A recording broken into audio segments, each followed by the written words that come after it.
예, 못날수록 부족할수록 연약할수록 더 소망을 갖게 하는 이상한 원리라는 제목으로 하나님 말씀 증거하도록 하겠습니다. 사람들이 피하려고 하는 것이 크게 보면 두 가지가 있는 것 같은데, 갈등 피하려고 그러고요, 절망을 피하려고 합니다. 제일 힘든 것이기 때문에 그렇습니다. 갈등 누가 좋아하겠습니까? 그 뭐 피를 마르는 거죠. 절망, 이건 뭐 아무 소망이 없는 거 아닙니까? 거기서 벗어나려고 하는 그런 발버둥을 치게 되어 있다는 것입니다. 그럼 예수 믿는 이유가 뭡니까? 이런 거 벗어나고자 믿는 거 아니에요? 갈등도 벗어나고 절망도 벗어나자고. 근데 예수를 믿어도요, 여전히 갈등도 있고 절망도 있다는 것입니다. 다만 믿는 자는 이제 해석이 바뀌는 거죠. 그래서 오늘 우리 에서와 야곱의 탄생을 통해서 이 원리를 좀 붙들었으면 좋겠습니다. 이제 크게 봐야 되니까. 갈등에 대해서 우리는 유익이 있다라는 시각을 갖게 되는 거예요. 갈등은 크게 보면 우리의 믿음의 근육을 길러주는 힘이 있다. 이게 믿는 거의 차이예요. 없는 게 아니고 갈등이 우리에게 유익을 준다. 또 절망의 문제도 마찬가지입니다. 우리는 절망의 상황에 놓일 수 있다는 거예요. 그런데 우리가 믿는 하나님이 계시기 때문에 세상 기준 같지 않다는 거예요. 그래서 오히려 절망하면 절망할수록 오히려 역설적으로 소망이 생긴다는 것입니다. 오늘 그게 하나님의 중요한 원리라는 거예요. 오늘 이 원리를 붙들고 다시 일어서는 시간 되기를 바랍니다. 차례다 살피겠습니다. 첫 번째는 갈등은 신앙의 근육을 키운다라는 것입니다. 오늘 21절을 보시면요, 이삭이 아내와 결혼을 했는데 40살에, 근데 임신이 안 됩니다. 이제 불임 상태에 놓이게 되었어요. 그래서 하나님께 간구했더니 하나님께서 그 간구를 들으시고 임신하게 하셨다. 이제 그 나이가 마지막에 보니까 60세였습니다. 20년 만에 임신하게 된 내용입니다. 여기서 우리는 이걸 살피게 돼요. 우리 믿음의 사람 아닙니까? 믿음의 사람은 약속이 있잖아요. 근데 약속을 붙든 사람이 무려 20년 동안 현실화되지 않는 것입니다. 우리에게도 그런 게 있죠. 참 이게 딜레마라는 거예요. 약속은 너무너무 큰데 현실과 시간이 가면 갈수록 가까워야 될 거 아닙니까? 근데 약속과 현실이 자꾸만 멀어지게 된다는 거예요. 그러니까 20년 동안 아기가 안 생긴다는 것은 이거 인간적으로 볼 때는 사실 포기해야 될 때 아닙니까? 근데 하나님의 약속은 있는 거예요. 그래서 예수 믿는 사람이 참 딜레마에 빠지는 겁니다. 예수 안 믿는 사람은요, 되게 쉽습니다. 예수 안 믿는 사람들도 뭐 소망 얘기하잖아요. 약속 얘기하잖아요. 뭐 자기들끼리 막 떠들다가 안 되면 금방 포기해버려요. 그러니까 하나님의 약속이 아니니까. 그래서 세상 사람들은 간단합니다. 뭐 추구하다 아니면 딴 길 가버리면 돼요. 그래서 이게 굉장히 깨끗해 보이는데 예수 믿는 사람들은 그게 안 되는 거예요. 왜냐하면 하나님 분명히 약속 주셨거든요. 그게 믿음인데 현실은 그게 아니라는 것입니다. 포기할 수도 없는 거예요. 약속이기 때문에. 그래서 하나님 앞에 화를 내기도 하고 오히려 원망하기도 하고 그런 게 나온다는 것입니다. 근데 이때마다 이 약속과 현실 사이가 갭이 클 때마다 우리가 기본으로 돌아가서 항상 점검하는 게 있죠. 생명은 하나님께 속한 것이다. 그죠?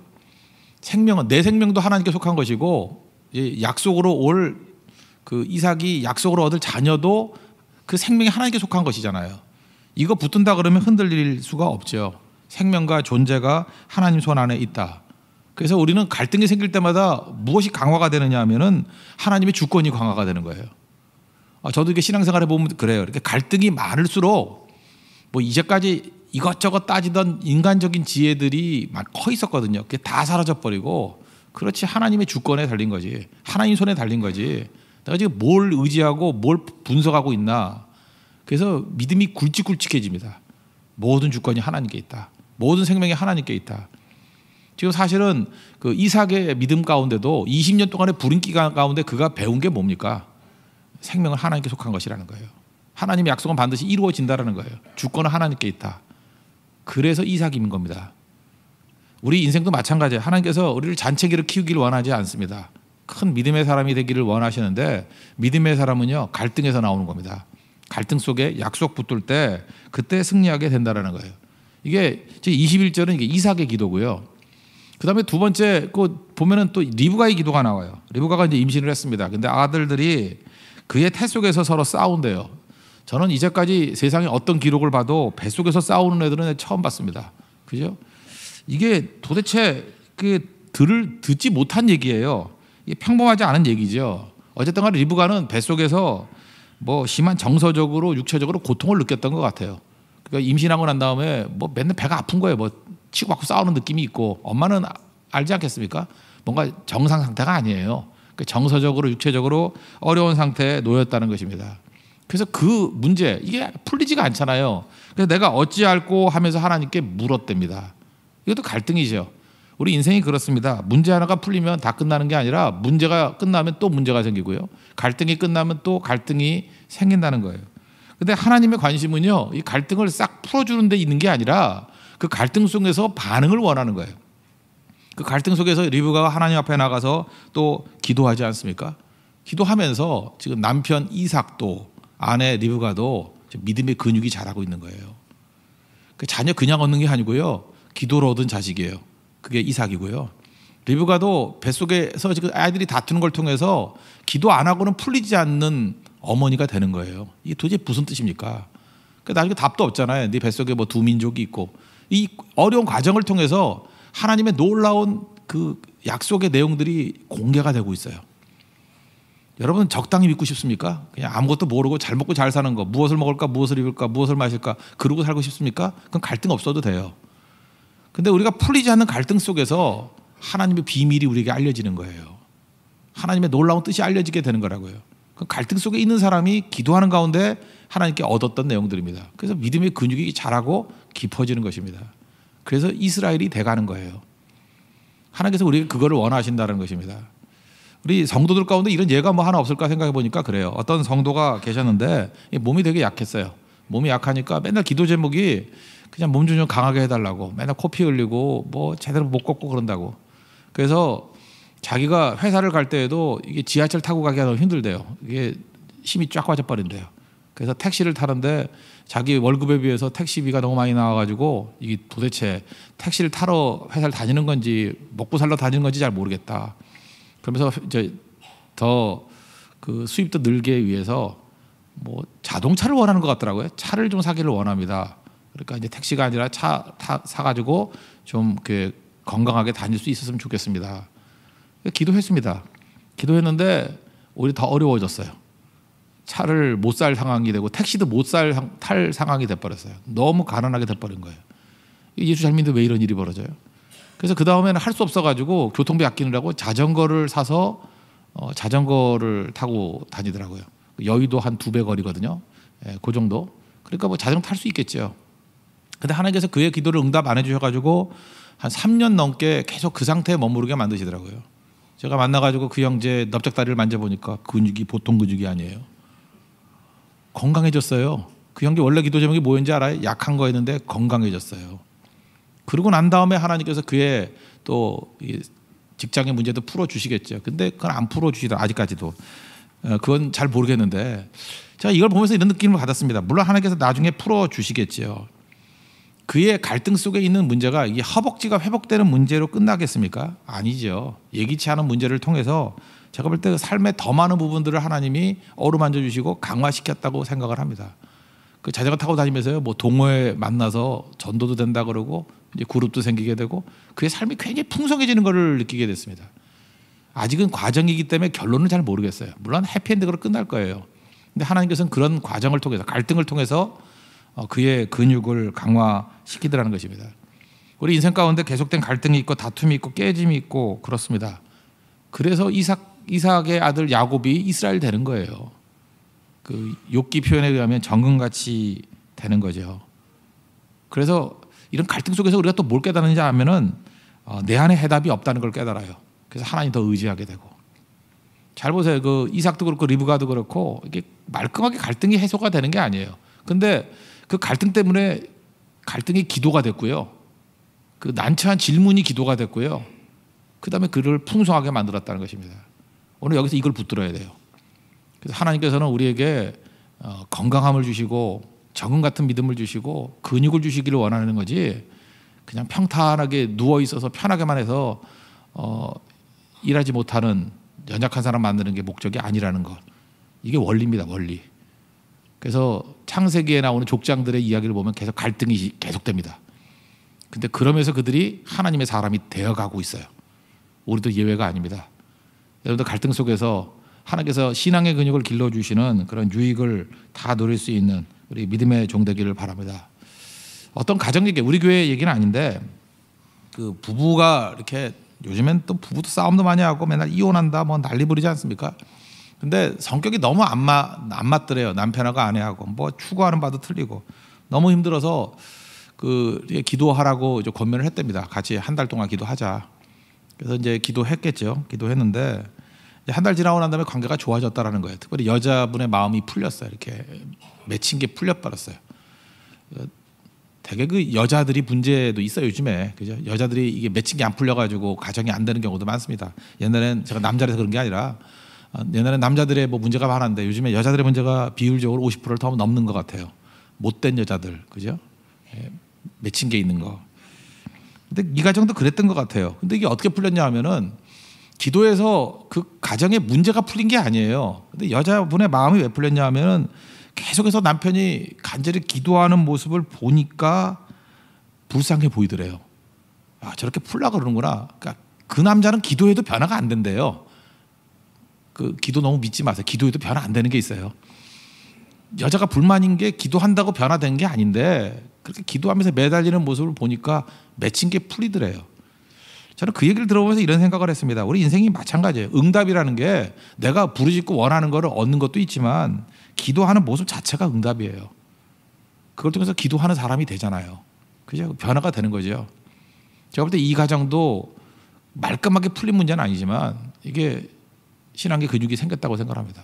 넓어진 거잖아요. 여자분이 르오봇이 된 거잖아요. 그죠? 이렇게 맹꼬이 같은 여자가 이제는 이해하기 시작한 거잖아요. 사실은 뭐 자기가 넓어지면 다 이해되는 거 아닙니까? 근데 자기가 품을 수 있는 폭이 좁은 건데 그러니까 갈등이 일어났는데 하나님께서 여자의 마음을 확 열어준 거예요. 어쨌든 갈등은 그치지 않습니다. 갈등을 통해서 하나님께 주시는 유익이 있다. 이게 성경에서 말하는 굉장히 중요한 원리라는 거예요. 두 번째 원리는 뭐냐? 절망인데요. 이 절망은 누구에게나 다 있습니다. 그런데 예수 믿는 사람도 절망을 해요. 근데 우리가 절망할 수 없는 걸 발견하는 거예요. 왜? 우리가 믿는 하나님이 소망의 하나님이기 때문에 그렇다는 것입니다. 그러니까 하나님이 일하시는 방식이 세상에서 우리를 건지는 게 아니고요. 세상 속에 여전히 두면서 세상 원리대로 진행이 안 되고 하나님의 원리대로 진행하게 돼서 뒤집어 버리는 거예요. 예를 하나 들어본다 그러면 이거죠. 여기 나올 때 뱃속에 두 국민이 있구나. 그러면 기도하면 뱃속에서 두 국민이 싸우지 말아야 될 거 아니에요. 근데 성경은 뭐라고 얘기해요? 이제 계속해서 싸운대요. 그리고 큰 자가 작은 자를 섬기는 자가 된답니다. 그러니까 무슨 얘기입니까? 여전히 갈등 상하게 둔다는 거. 이거 요즘식으로 표현하면 뭐예요? 우리 예수 믿는 사람을 여전히 세상 가운데 둔다 그 얘기죠. 우리를 세상 가운데 둔다고요. 그러니까 갈등이 계속 있는 거죠. 그럼 세상은 갈등 가운데 있을 때 이걸 이제 뭐 경쟁이라고 합시다. 경쟁 사이에 있을 때 주로 누가 이기나요? 그 세상의 원리가 이기죠. 센 놈이 이기고 그 다음에 기득권자가 이기고 여기서는 대표적인 장남이죠. 장남 우선권이 세상의 원리 아닙니까? 어느 문화권이나 가봐도요. 장남에게 우선권을 줍니다. 저 장남이거든요. 장남일 때 저도 누렸던 유익이 많아요. 우리 어머니가 좋은 거 있으면 동생들한테 저한테 주고요. 그랬어요. 진짜 그래. 장남으로서 유익이 되게 많았어요. 지금도 다 밝히면 동생들이 화를 낼까 봐 말을 못 하겠는데 굉장히 많은 혜택들을 누렸던 게 있어요. 그게 세상 원리예요. 세상 원리. 세상은 장남에게 훨씬 더 많은 것을 줍니다. 누리는 게 있어요. 이게 세상의 원리예요. 세상의 원리 또 이게 기득권 뭐 이렇게 얘기할 수 있죠. 그런데 하나님께서는요. 이 세상의 질서, 세상의 이 모든 모습에 대해서 우리를 던져놔요. 그러면 약한 놈은 죽으란 말이냐 그런 건데 아니라는 거예요. 하나님께서는 세상의 질서를 깨버리시는 거예요. 그리고 하나님의 원리대로 일하시는 것입니다. 그래서 에서가 형이잖아요. 근데 야곱을 택하셔요. 창세기 저변에 계속 나오죠. 가인이 형이잖아요. 그런데 아벨을 택하셔요. 또 아벨이 죽고 난 다음에 셋이라는 또 연약한 동생을 통해 가지고 계보를 이어가십니다. 이삭의 아들도 둘이죠. 에서와 야곱. 누굴 택해요? 야곱을 택하고. 그 다음에 이삭 그 자체도 원래 형은 이스마엘이잖아요. 이스마엘 아닌 이삭을 택하고. 또 야곱의 12아들 가운데 요셉 11번째 아들 요셉을 택하고. 그렇죠. 또 요셉의 아들도 둘이 있었잖아요. 므낫세가 형이고 동생이 에브라임인데 이삭이 에브라임을 택하고. 창세기 보세요. 다 세상 질서를 바꾸는 거 아니에요? 다윗을 보세요. 다윗도 장남 엘리압을 택하지 않고 막내 아들 다윗을 택하시고. 이게 무슨 얘기입니까? 하나님께서는 기존 질서를 이렇게 뒤집어 놓는다는 거예요. 그럼 다시 보면은 우리 예수 믿는 사람들을 보면 자기 자신을 볼 때에 이런 게 있지 않습니까? 나는 못난 자다. 나는 부족한 자다. 나는 자격 없는 자다. 그럼 이게 세상 질서에서는 어떻게 돼야 돼요? 낙오돼야 되고 끝난 거 아니에요? 근데 소망의 하나님께서는요, 이렇게 못난 자다, 부족한 자다, 자격 없는 자다라고 하는 사람에게 주도권을 주신다는 거예요. 이게 창세기 굉장히 중요한 원리거든요. 그런데 무슨 절망을 할 게 있니? 다시 말해서 약하면 약할수록 이길 수 있는 가능성이 크다라는 거예요. 여러분들, 우리 제주 선교 때 우리 교회 지금 여러 가지 부분에서 참 약한 것 같아요. 되게 약해요. 이게 부족하고, 일단 뭐 수도 적고요. 그 다음에 면면을 봐도 뭐 그렇게 기라성 같은 사람 없고요. 사실은 이름을 보는 순간에 눈물이 나고요. 이렇게 한숨이 나오고요. 될까라는 생각이 들어요. 근데 그거 아세요? 그걸 놓고 기도하는 가운데 오히려 소망이 생겨요. 될 것 같아요. 너무 약해서. 그게 창세기 메시지예요. 하나님께서 항상 이렇게 약해서 안 될 것 같은데 그게 그래서 되는 거예요. 여러분 생각해 보세요. 뭐 이렇게 젊었을 때 막 예쁘고 능력 있고 뭐 남자 같으면 잘생기고 뭐 이렇게 체력 좋고 그때 안 쓰시고요. 이제 한풀 꺾여가지고 그죠? 이게 뭐 거울 봐도 힘들고 뭐 비가 올려는가 보다 잠깐 쑤시고 뭐 이렇게 자기 자신이 없어지잖아요. 그죠? 나는 이제 힘도 없고 능력도 없고 뭐 모든 걸 다 잃어버린 것 같아. 근데 그때가 오히려 소망이 있는 거예요. 이 모세를 한번 보세요. 힘 있다 그러면 40대 때 안 쓰시잖아요. 나는 약합니다, 못합니다 그러면 80대에 쓰시잖아요. 이게 지금 공통점이 다 뭐예요? 다 절망할 상황이거든요. 절망할 상황인데 성경은 지금 뭐라고 얘기를 하고 있어요? 하나님이 그때 일하신대요. 그때 쓰신대요. 그런 자를 통해서 일하신대요. 누가 절망해요? 여러분 있는 거에 대해서 절망 안 하잖아요. 그죠? 하나님께서 은사 부어주신 거에 대해서 절망 안 하잖아요. 그런 것에 대해서 오히려 의욕이 생기죠. 그럼 그거 갖고 열심히 뛰세요. 근데 우리는 많은 순간에 없는 게 너무너무 많거든요. 우리 자신이 죄인이잖아요. 세리잖아요. 창기잖아요. 소수민족이잖아요. 절망하는 자잖아요. 주장할 수 없는 모습이잖아요. 못생겼잖아요. 키 작고 뚱뚱하고 뭐라 그럴까 뭐 머리카락도 없고 흠모할 게 없잖아요. 그래서 소망을 가질 수 있다는 거예요. 하나님이 그래서 그를 붙들어서 사용하신다. 이게 중요한 개념이라고요. 이게 이상한 원리죠. 그러므로예요. 절망하지 말라는 거예요. 여러분들 그 자리에서 하나님을 바라보십시오. 그럼 일어서게 된다는 거예요. 이게 중요한 원리라고요. 이게 믿음이에요. 이거를 쭉 정리한 게 고린도전서 1장이죠. 1장을 보면은 27절부터 쭉 보면은 하나님이 어떤 사람을 택해요? 미련한 자를 택한대요. 어떤 사람을 택해요? 약한 자를 택한대요. 어떤 사람? 천한 것, 멸시받는 것, 없는 것. 여기에 우리가 해당되는 게 많잖아요. 그래서 소망이 있는 거예요. 하나님 그런 사람을 쓰신대요. 그 사람을 통해서 하나님의 놀라운 일을 이루신다는 거예요. 여러분 그 구속의 3대 원리 아시죠? 창조, 타락, 구속, 리뎀션. 구속, 구원이요. 창조, 타락, 구원. 그러면 구원은 누구에게 임해요? 타락한 자에게 임해요. 그러면 우리는 이렇게 생각하잖아요. 여러분 이게 세상과 하나님을 믿는 백성이 다른 게 이거예요. 세상이 타락했다, 썩었다, 죄가 많다, 막 죄가 관영해 있다, 막 죄가 넘쳐난다.